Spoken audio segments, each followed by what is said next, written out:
नमस्कार दोस्तों। अब एक बार फिर यह तय हो गया कि प्रधानमंत्री पद के लिए नरेंद्र मोदी की तीसरी बार ताजपोशी होगी। बीजेपी को अपने दम पर भले बहुमत न मिला हो, लेकिन एनडीए के घटक दलों के दम पर, नायडू और नीतीश की बैसाखी के दम पर नरेंद्र मोदी तीसरी बार प्रधानमंत्री पद की शपथ लेंगे 9 तारीख। अब नरेंद्र मोदी जब तीसरी प्रधानमंत्री बनने जा रहे हैं, तो इंडिया गठबंधन के घटक दल, वो दल जिन्होंने प्रधानमंत्री के पद से नरेंद्र मोदी को हटाने के लिए पूरी तैयारी के साथ, ताकत के साथ चुनाव लड़ा, वो दल अब क्या करेंगे?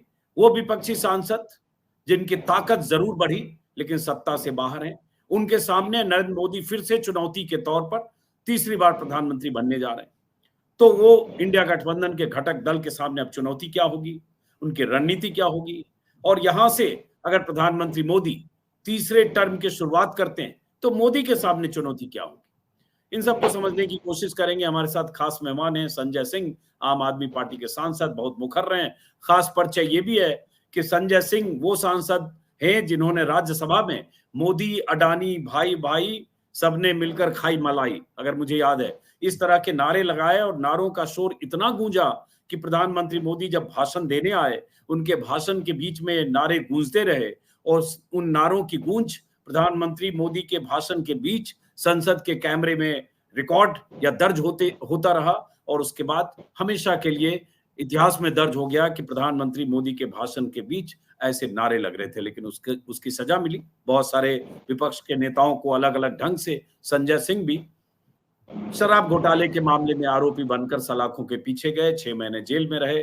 जमानत पर बाहर हैं, लेकिन चुनाव के दौरान लगातार मुखरता से फिर प्रधानमंत्री मोदी उनकी सत्ता से सवाल पूछते हुए, घेरते हुए, लगातार भाषण देते हुए आज हमारे साथ हैं, तब जब प्रधानमंत्री मोदी तीसरी बार सरकार के मुखिया बने।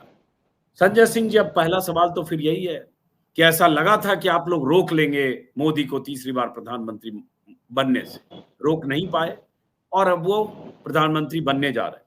तो अब आपकी रणनीति क्या होगी? अब क्या करेगा इंडिया गठबंधन? देखिए, पहले तो मैं वो नारा थोड़ा सा संशोधित कर दूं। आपने तो बिल्कुल सही बोला था, लेकिन थोड़ा सा उसमें मोदी अडानी भाई भाई देश बेच के खाई मलाई, ये नारा मैंने लगाया था, और जिसके कारण से मुझे सस्पेंड किया गया था, बाहर किया गया था। उसके बाद मणिपुर का मुद्दा आया, उसमें भी सस्पेंड किया गया था। तो मेरा इतिहास भी बताया गया पार्लियामेंट में सरकार के द्वारा कि 56 बार ये 6 साल के अंदर बेल में गए हैं और इन्होंने बकायदा अभियान चलाया है सरकार के खिलाफ। तो मुझे लगता है हम लोगों ने अपनी भूमिका निभाई, जितना लड़ सकते थे लड़ा इनसे, चुनाव में भी जितना इनके खिलाफ बोल सकते थे, इनकी सच्चाई बता सकते थे, बताया। लेकिन दुर्भाग्य से देश के चौथे स्तंभ ने, जो मेन स्ट्रीम मीडिया है, और मैं कोई आपके चैनल पे बैठा हूं इसलिए बात नहीं कह रहा हूं, मैं खुलेआम सीना ठोक के बात कह रहा हूं कि अगर यूट्यूब के चैनल्स नहीं होते तो इस देश में नरेंद्र मोदी के खिलाफ कोई काउंटर नैरेटिव तैयार नहीं होता। नरेंद्र मोदी जी को भगवान बना के प्रस्तुत किया गया गोदी मीडिया के द्वारा, और उनके भगवान की छवि को, असलियत को अगर दिखाने का, उसको छवि को तोड़ने का और असलियत को दिखाने का काम किया तो यूट्यूब चैनल्स ने किया, आप जैसे लोगों ने किया। तो इसके लिए आप लोग बधाई के पात्र हैं।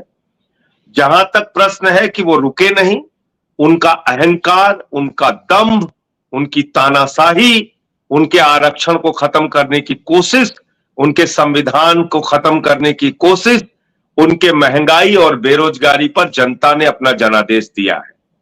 हाँ, उड़ीसा जैसे राज्यों से ऐसी संभावना नहीं थी कि एक तरफा बीजेपी के पक्ष में, वो किसी को अंदाजा नहीं था कि बीजेपी के पक्ष में ऐसा वहां पे 20 सीटें वहां आ जाएंगी। बिहार में और दिल्ली में मतलब दिल्ली में हम लोगों को एक भी सीटें नहीं मिली, ये भी उम्मीद से अलग रिजल्ट आया। बिहार में थोड़ा और ज्यादा सीटों की उम्मीद थी, वो नहीं पूरी हो पाई, अन्यथा ये हो जाता। कर्नाटका में भी थोड़ी सीट बढ़ सकती थी, अन्यथा इसी बार हो जाता। लेकिन अब जो वो सरकार चलाएंगे वो वैसाखी की सरकार होगी, वो नरेंद्र मोदी की 303 वाली सरकार नहीं होगी। वो हर बात पे मुसलमानों को गाली देने वाली सरकार नहीं होगी। वो हिंदुस्तान के अंदर नफरत फैलाने वाली सरकार अब शायद उस तरीके से सीना ठोक के ना चला पाए। जिस तरह से सांसदों को ये लोग संसद के अंदर अपमानित करते थे, विपक्ष के लोगों को गालियां देते थे, किस तरह की शब्दों का इस्तेमाल करते थे। भारतीय संसदीय इतिहास में 150 सांसदों को सस्पेंड करके बाहर किया इन लोगों ने। तो जो जिस तरह से ये लोकतंत्र का चीरहरण कर रहे थे, अब मुझे लगता है कि उस पर अंकुश लगेगी। और अगर अंकुश नहीं भी लगेगी तो अंदर और बाहर दोनों तरह की चुनौतियों से इनको निपटना पड़ेगा। बाहर हम लोग विपक्ष की भूमिका में है और अंदर इनके साथ भी कुछ ऐसे दल हैं जिनका कमिटमेंट समाज के अलग अलग वर्गों के साथ है। जातीय जनगणना का विरोध प्रधानमंत्री नरेंद्र मोदी खुलेआम करते हैं, आरक्षण का विरोध उनकी पार्टी खुलेआम करती है। मंडल कमीशन के खिलाफ इन्होंने बीपी सिंह जी की सरकार गिराई थी। इन्होंने दलितों के, शोषितों के, आदिवासियों के आरक्षण का विरोध किया। मोहन भागवत ने कहा कि आरक्षण इस देश के अंदर खत्म होना चाहिए। मनमोहन वैद ने कहा कि आरक्षण से अलगाववाद पैदा होता है। तो मैं ये कह रहा हूं कि अब इन चीजों पर पुरानी बात नहीं है, पुरानी बात नहीं है सर, लगाते रहे कि ये लोग आरक्षण के दुश्मन है, उसमें मुस्लिम की घुसपैठ करेंगे। संविधान की जहां तक बात है तो मोदी जी तो कल संविधान को माथे से लगाते हुए दिखे कल। तो मोदी जी देने तो जा रहे हैं 4%। नहीं, मोदी जी मुसलमानों को 4% आरक्षण देने तो जा रहे हैं। पूछिए ना सवाल उनसे। मोदी जी मुसलमानों को 4% आरक्षण आंध्र प्रदेश में देने जा रहे हैं। आप उनसे सवाल पूछिए। ये मोदी जी अरे क्यों? क्या चंद्रबाबू नायडू नहीं, नायडू जी मोदी जी से अलग है? नायडू जी मोदी जी से अलग है क्या? जो काम और क्या वहां पे बीजेपी नहीं है सरकार में क्या? आप कैसी बात कर रहे हैं अजीत अंजुम जी? जब घोषणा पत्र सीटें आई है तो बीजेपी के बिना 2/3 बहुमत है चंद्रबाबू नायडू को, ठीक है, सरकार में। जब घोषणा पत्र वहां पे जारी हुआ, घोषणा पत्र जारी हुआ, उस घोषणा पत्र वहां एनडीए चुनाव लड़ा है। हम लोगों को किसी गलतफहमी में नहीं रहना चाहिए। वहां मोदी, चंद्रबाबू नायडू जी और पवन कल्याण जी, तीनों लोगों ने मिलकर चुनाव लड़ा है और मिलकर जनता के बीच में गए हैं और मिलकर कहा है कि 4% मुसलमानों को आरक्षण देंगे। मिलकर कहा है कि अलग अलग तरीके से 1 लाख रुपए हज की यात्रा के लिए देंगे और तमाम तरह की सब्सिडी देंगे। इमामों को तनख्वाह देंगे, इमामों की तनख्वाह देंगे, ये बोला है वहां पे। तो ये तो मोदी जी का दोहरा चरित्र हो जाएगा। दिल्ली में इमामों की तनख्वाह का विरोध करते हैं, आंध्र प्रदेश में इमामों की तनख्वाह देने जा रहे हैं। तो इसलिए मैं कह रहा हूं कि अब जो वो तमाम इनका जो खुलेआम नफरत वाला एजेंडा चलता था, इसको मारो, इसको पीटो, यहां इसको लिंचिंग कर दो, यहां 1 लाख की हत्या कर दो, तो वो सब चीजें अब जो है मुझे नहीं लगता कि वो ऐसे खुलेआम गुंडागर्दी भाजपाइयों की चलेगी। उनको अंदर से भी विरोध का सामना करना पड़ेगा और बाहर से भी विरोध का सामना करना पड़ेगा।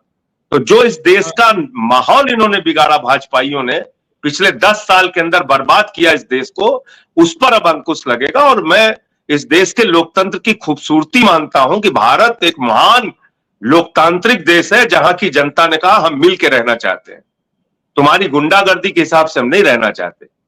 और किसके सगे हैं अजीत अंजुम जी? किसके सगे हैं? किसको छोड़ा इन्होंने? क्षत्रियों को गाली दिया, उनकी मां बहनों को, मुसलमानों को गाली दिया, सिखों को गाली दिया, ईसाइयों को गाली दिया, बौद्धिस्टों को गाली दिया, मराठों को गाली दिया, जाटों को गाली दिया, पहलवानों को गाली दिया, किसानों को गाली दिया और अब हिंदुओं को गाली दे रहे हैं।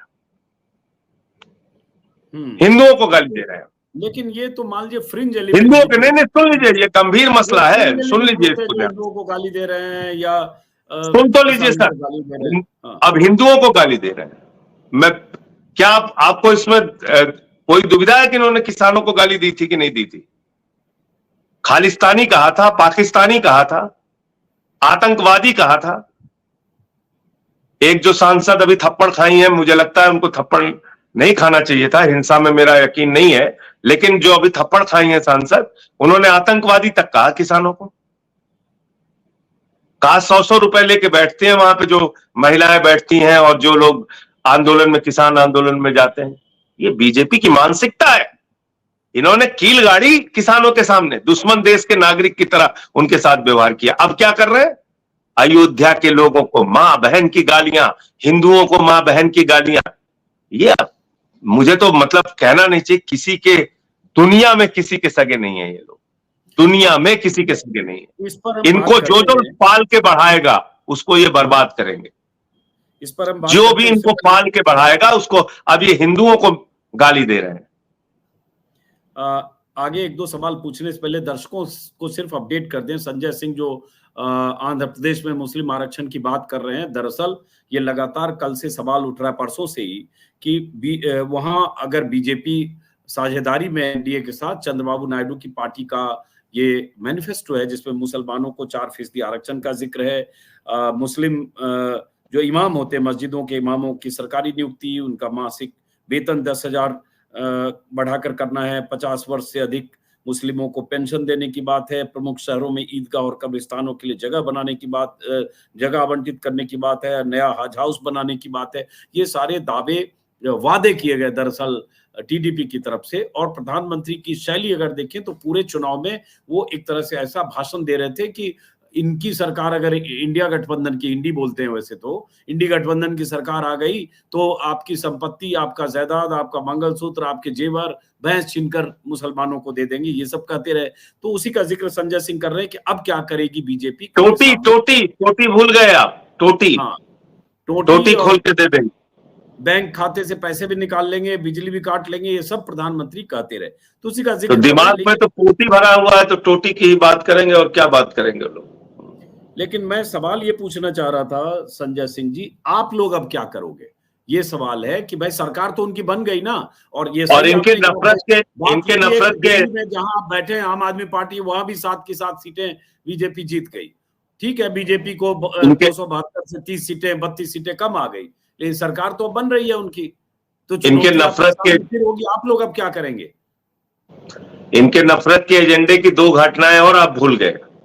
एक तो इनके एक नेता ने, बीजेपी के नेता ने आदिवासी युवक के सिर पे पेशाब किया था, और दूसरा अखिलेश यादव जी 5 साल मुख्यमंत्री रहे उत्तर प्रदेश के, जब अपना घर खाली किया तो इन लोगों ने गंगा जल से धुला, और अपनी पत्नी के साथ कन्नौज में मंदिर में दर्शन करने चले गए। सोचिए कितना ज्यादा ये लोग नफरत करते हैं पिछड़ों से, अपमानित करते हैं किस तरह से लोगों को, कि मंदिर को धुला।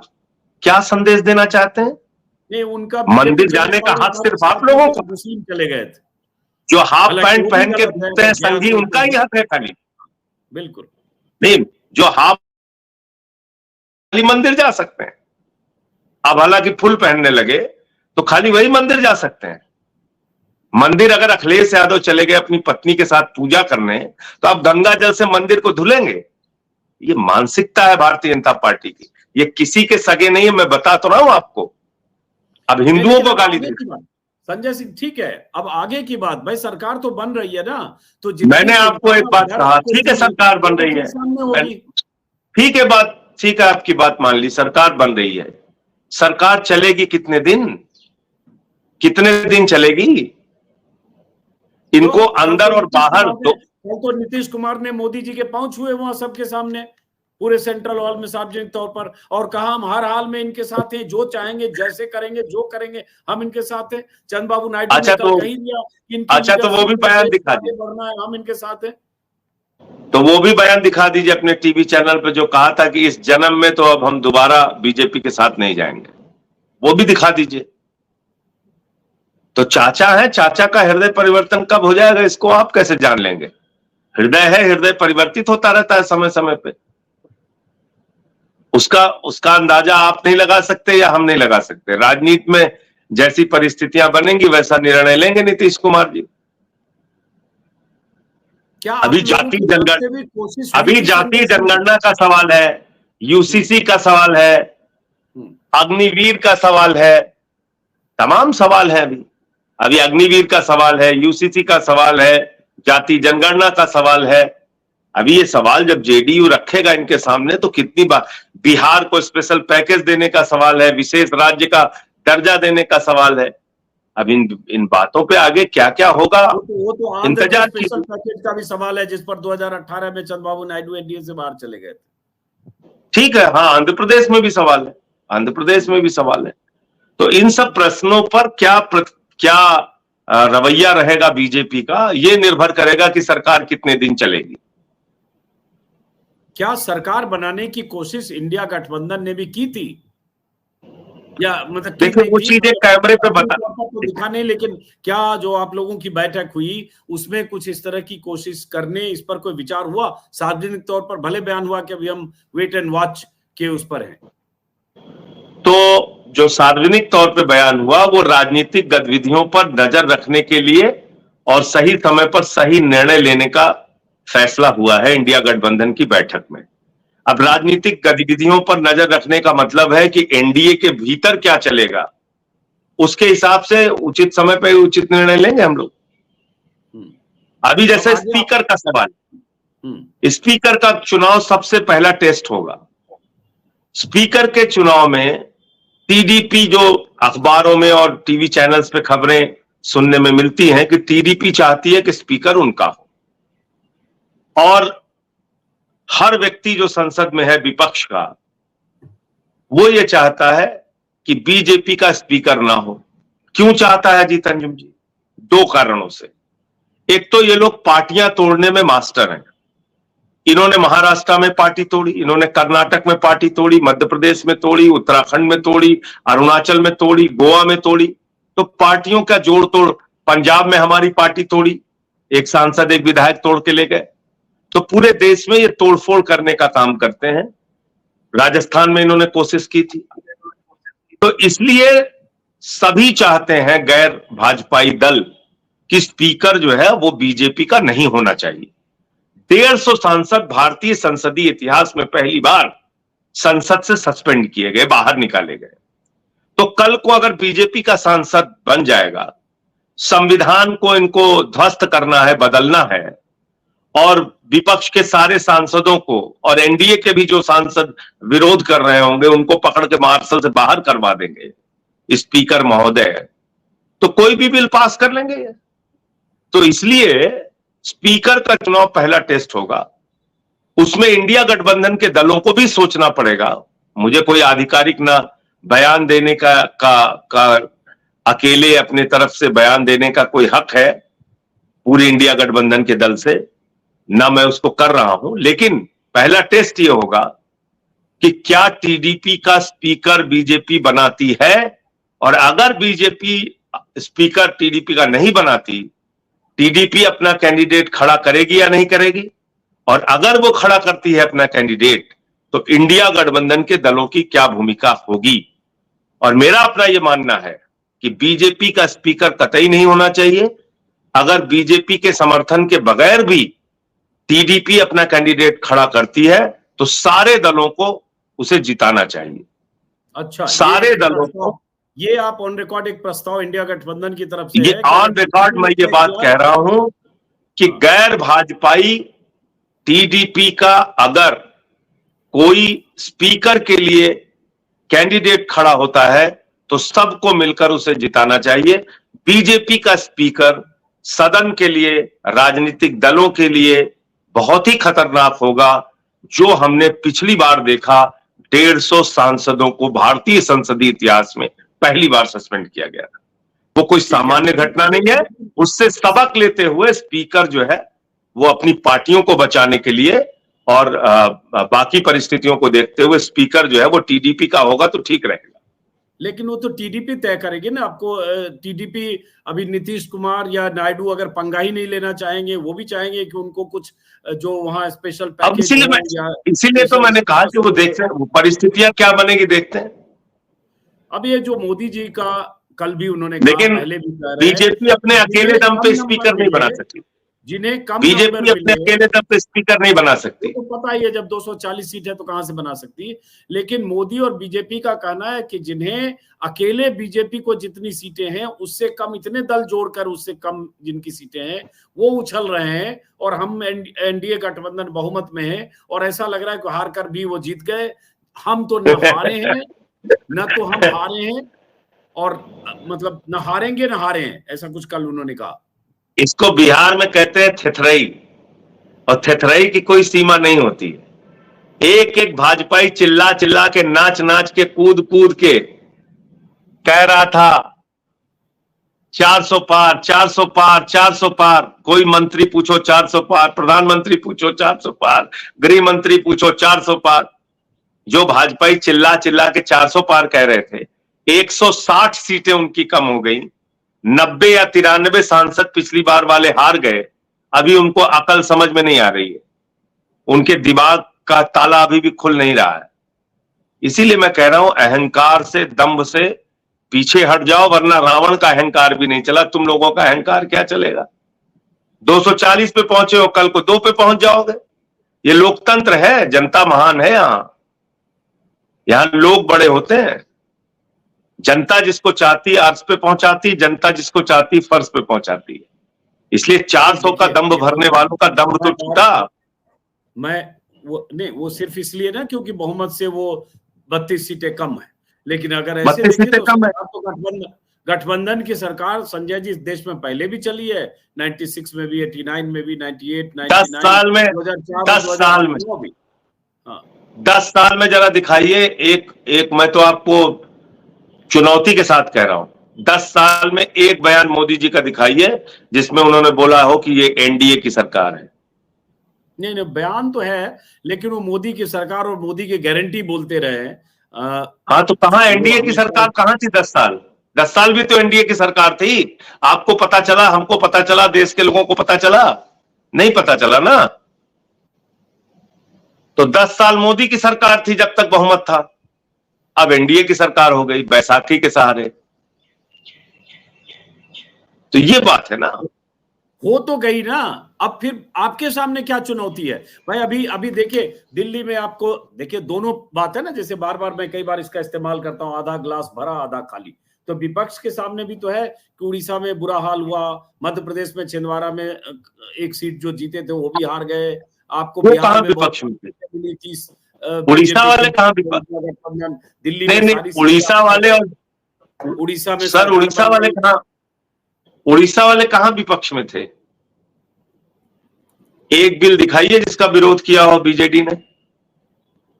ठीक है, दिखाइए। ये दखल करके राज्य में भी आ गए और केंद्र में भी सबसे ज्यादा उड़ीसा से। तो ये मिला के मारते हैं, ये मिला के मारते हैं। ये ऐसे सातिर दुश्मन है, ये मिला के मारते हैं। इन्होंने उद्धव ठाकरे को मिला के पीठ में छुरा मारा, उनकी पार्टी तोड़ ली, शरद पवार की घड़ी चुरा ली। अकाली दल से जाके पूछिए उनका दर्द। मिला के मारते हैं, ये ऐसा मारते हैं रास्ता मिल रही। तो महाराष्ट्र की जनता महान थी, छत्रपति शिवाजी महाराज के आदर्शों पर चले वो लोग। उन्होंने कहा गद्दारों को माफी नहीं, इन सबको सबक सिखाया। वरना ये तो मिला के मारते हैं। नीतीश जी की तो पार्टी तोड़ ली थी। नॉर्थ ईस्ट का कौन सा स्टेट है, नागालैंड या कहां, 6 विधायक थे, 6 के 6 तोड़। स्टेट में, नॉर्थ ईस्ट में था। तो लेकिन ये बात तो संजय जी अब ये है, नेक्स्ट 5 इयर्स, अगले 5 साल सत्ता तो मोदी की है। और मैंने जैसा कि कहा, गठबंधन की सरकारें पहले भी चली है इस देश में।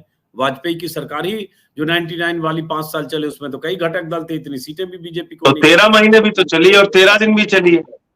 13 दिन सर, 13 महीने और 13 दिन भी चली और 13 महीने भी। बिल्कुल याद है मुझे, 99 में जयललिता ने सपोर्ट वापस लिया, लेकिन तब वाजपेयी 186 यूनाइटेड फ्रंट की सरकार भी 18-19 महीने चली है। चंद्रशेखर जी की सरकार 4 महीने चली है। चंद्रशेखर की सरकार को 52 सांसद थे। यूनाइटेड फ्रंट को 140 सीटों वाली सीताराम केसरी अध्यक्ष थे, वो समर्थन से चल रहे थे, तो गिरी, सही कर रहे हैं। लेकिन यहाँ वो मायावती जी के कितने नंबर थे सर? 94 में जब वो बनी थी पहली बार, 94 या 97 में कब बनी थी पहली बार? पहली बार 47 विधायक थे मायावती जी के। उत्तर प्रदेश में 47 विधायक थे, वो मुख्यमंत्री थी। फिर 68 हुए, फिर मुख्यमंत्री बनी। फिर 99 हुए, फिर मुख्यमंत्री बनी। 13 महीने की सरकार चलाई, 6 महीने की चलाई, 4 महीने की चलाई। तो मोदी जी भी 4-6 महीने, साल भर रह लेंगे 240 में। इसमें क्या फर्क पड़ता है? मैं एक सवाल 5 साल ये सरकार कार्यकाल पूरा नहीं करेगी। ये सरकार अपना कार्यकाल किसी गलतफहमी में मत रहिए, 5 साल पूरा नहीं करेगी। ये उपद्रवी लोग हैं, ये अपने आचरण को ज्यादा दिन छिपा नहीं पाएंगे। आप मानिए, अभी ये पार्टियों को तोड़ने में लगेंगे, और जैसे ही पार्टियों को तोड़ने में लगेंगे, फिर यही इंडिया गठबंधन ही सबको याद आएगा। आप देखिएगा, आप मेरी बात को, इस बात को याद रखिए, और ये मान के चलिए, ये सरकार 5 साल नहीं चलेगी। जैसे ये सरकार नहीं, एक मिनट इसी पर, कि आप अगर ये कह रहे हैं कि ये सरकार 5 साल पूरा नहीं करेगी, तो इसकी बुनियाद क्या है ये कहने की? इसकी बुनियाद भारतीय जनता पार्टी का इतिहास है। इसकी बुनियाद भारतीय जनता पार्टी का इतिहास है। ये अपनी आदत से बाज आएंगे नहीं, अभी पार्टियों को तोड़ने में जुटेंगे अपना 240 का नंबर बढ़ाने के लिए। तब उन लोगों के अंदर खलबली पैदा होगी, और तब हम बैठे हैं इंडिया गठबंधन वाले। इसीलिए हम कह रहे हैं, राजनीतिक गतिविधियों पर नजर रखते हुए सही समय पर सही फैसला। वो सही समय 6 महीने में भी आ सकता है, 15 दिन में भी आ सकता है, और 2-4 महीने आगे पीछे भी हो सकता है। चलनी तो नहीं है इस सरकार वाले नजर रखे बैठेंगे कि उधर से नाराज हुए तो कोई पलट के इधर आए तो स्वागत है, इस तरह की सहमति बनी आपस में। जैसी परिस्थितियां होंगी उस हिसाब से तुरंत निर्णय लेंगे हम लोग, तुरंत निर्णय लेंगे। लेकिन संजय जी, जो नंबर है ना, कि आपके जो नंबर हैं उसमें अगर वो 16 और 12, 16 चंद्रबाबू नायडू के और 12 नीतीश कुमार के 28 आ जाते हैं, तब भी आप बहुमत से नीचे हैं 272 से।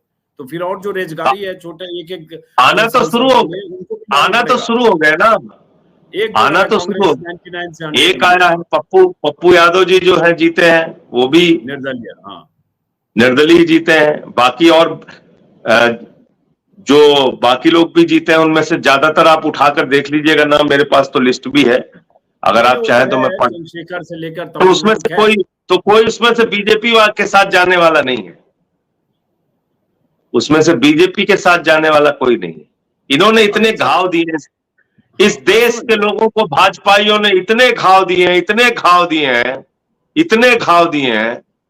इनके साथ जाने से पहले लोग सोचेंगे, इनके साथ जो आदर्श जीत के आए उनमें से जाने वाला नहीं है कोई। एक बाप पार्टी है, उसके एक सांसद जीते हैं राजस्थान से, उनका भी कल मैं बयान सुन रहा था, वो भी इनके साथ जाने वाले हैं। वो एडजस्टमेंट इंडिया गठबंधन का ही है। बांसवाड़ा से जीते हैं राजकुमार रोत, आदिवासी नेता, कांग्रेस ने सीट छोड़ी थी, तो पहले से इंडिया गठबंधन में है।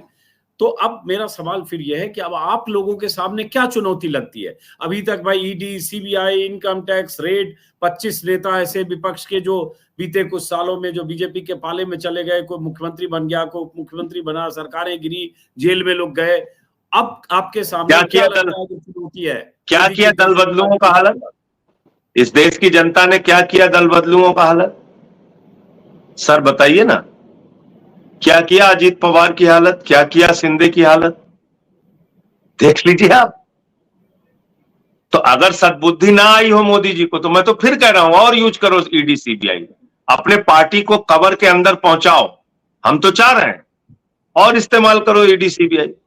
अभी 240 पे 2 तक जब तक नहीं पहुंच जाते हो, तब तक इसी काम में लगे रहो। मैं तो भाजपाइयों को कह रहा हूं, मैं तो भाजपाइयों को खुलेआम कह रहा हूं, अगर तुम्हें लग गया है कि भाई हमने ईडी सीबीआई को इस्तेमाल करके विपक्ष के लोगों को अंदर जेल में भेज के, पार्टियां तोड़ के बहुत बड़ा तीर मार लिया हो, तो वो काम आगे भी करो, जिससे 2 सीट पे पहुंच जाओ कम से कम। तुमको इस देश की जनता तुम्हारी औकात सही सही दिखा दे, इसलिए ये काम करो। मैं तो कह रहा हूं, ईडी का, सीबीआई का, पुलिस का इस्तेमाल करो। भाई एक चीज तो तय हो गया ना, कि तुम्हारी इन बंदर घुड़कियों से हम लोग डरने वाले हैं नहीं। 6 महीने मुझे जेल में रख लिया, क्या बिगाड़ लिया आपने? 6 महीने आपने जेल में रख लिया, बहुत खुश हो गए, आपने तोप मार दिया, मार लीजिए तोप आप फिर से।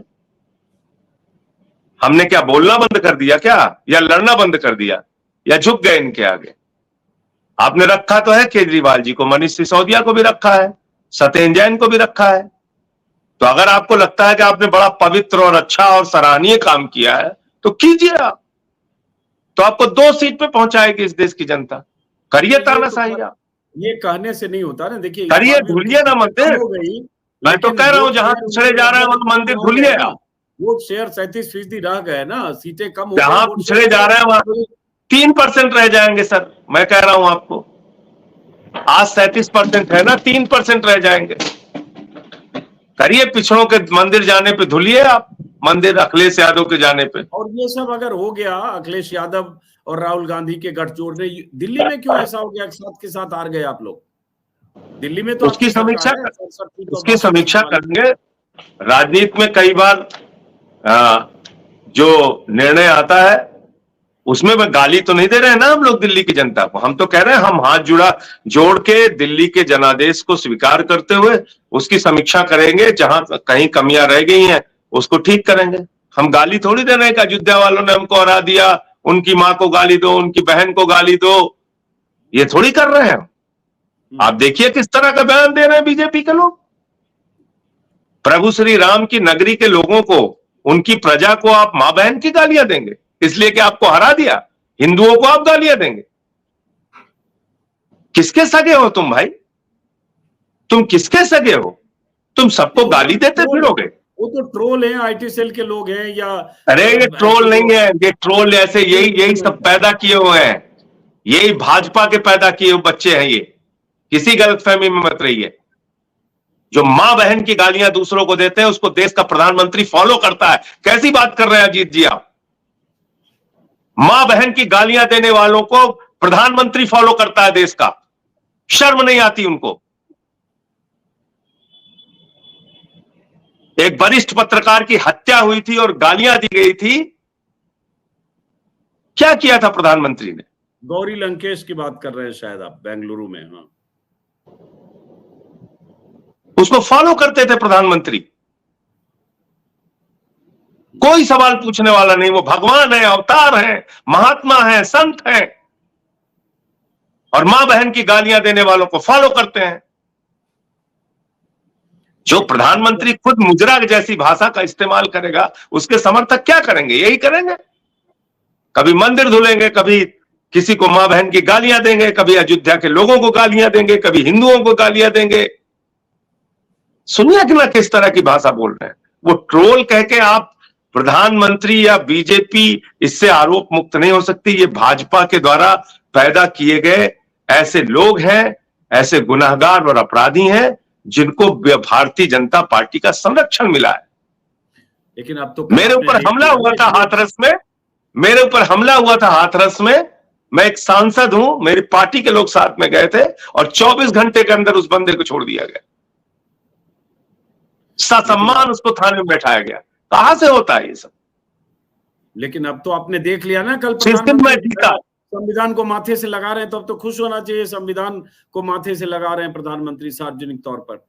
जिस संविधान के नाम पर इतना फैतवा करते रहे, और संसद का क्या किया था? कहते रहे संविधान नहीं बदलेगा। संसद को नमन किया था, संसद बदल दी अजीत अंजुम जी। आडवाणी जी को नमन किया, आडवाणी जी को बदल दिया। संविधान को नमन किया संविधान को बदलने के लिए। एक बहरूपिया प्रधानमंत्री है इस देश में, पहचानिए उसको।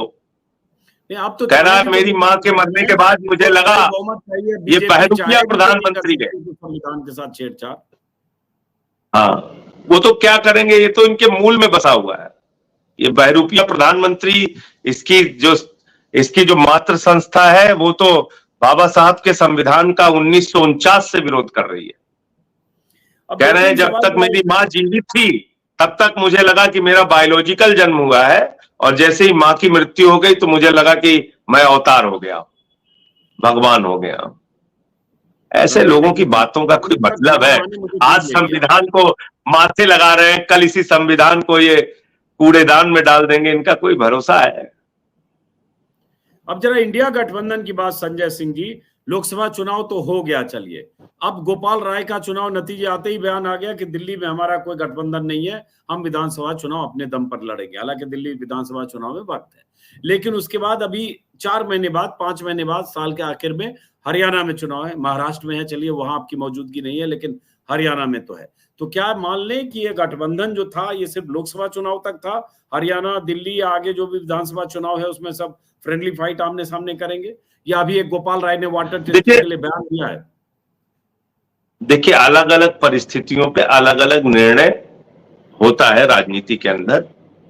अगर आप बयान की बात करेंगे तो पहला बयान उनके जो अभी कार्यकारी प्रदेश अध्यक्ष हैं देवेंद्र यादव जी, उनका बयान आया था। उनका बयान भी पढ़ लीजिए क्या आया था दिल्ली के संदर्भ में। तो उस पर मैं कोई प्रतिक्रिया नहीं दूंगा। पहला बयान देवेंद्र यादव जी जो उनके प्रदेश अध्यक्ष है, उन्होंने कहा कि दिल्ली के अंदर कोई गठबंधन नहीं होगा, कांग्रेस पार्टी सभी सीटों पे अकेले चुनाव लड़ेगी। ये बयान उनका आया, उसके बाद गोपाल राय जी का बयान आया। चलिए, बहुत बहुत शुक्रिया संजय जी बात करने के लिए। और देखते हैं प्रधानमंत्री पद पर कल ताजपोशी होगी। आज अखिलेश यादव की दिल्ली में बैठक है और हमारी भी नजर होगी कि क्या होता है इस ताजपोशी के बाद। आगे जो इंडिया गठबंधन की रणनीति है उस पर भी नजर होगी, हमारी भी। और बहुत बहुत शुक्रिया इस बातचीत में हिस्सा लेने के लिए संजय सिंह जी, बहुत बहुत शुक्रिया। नमस्कार।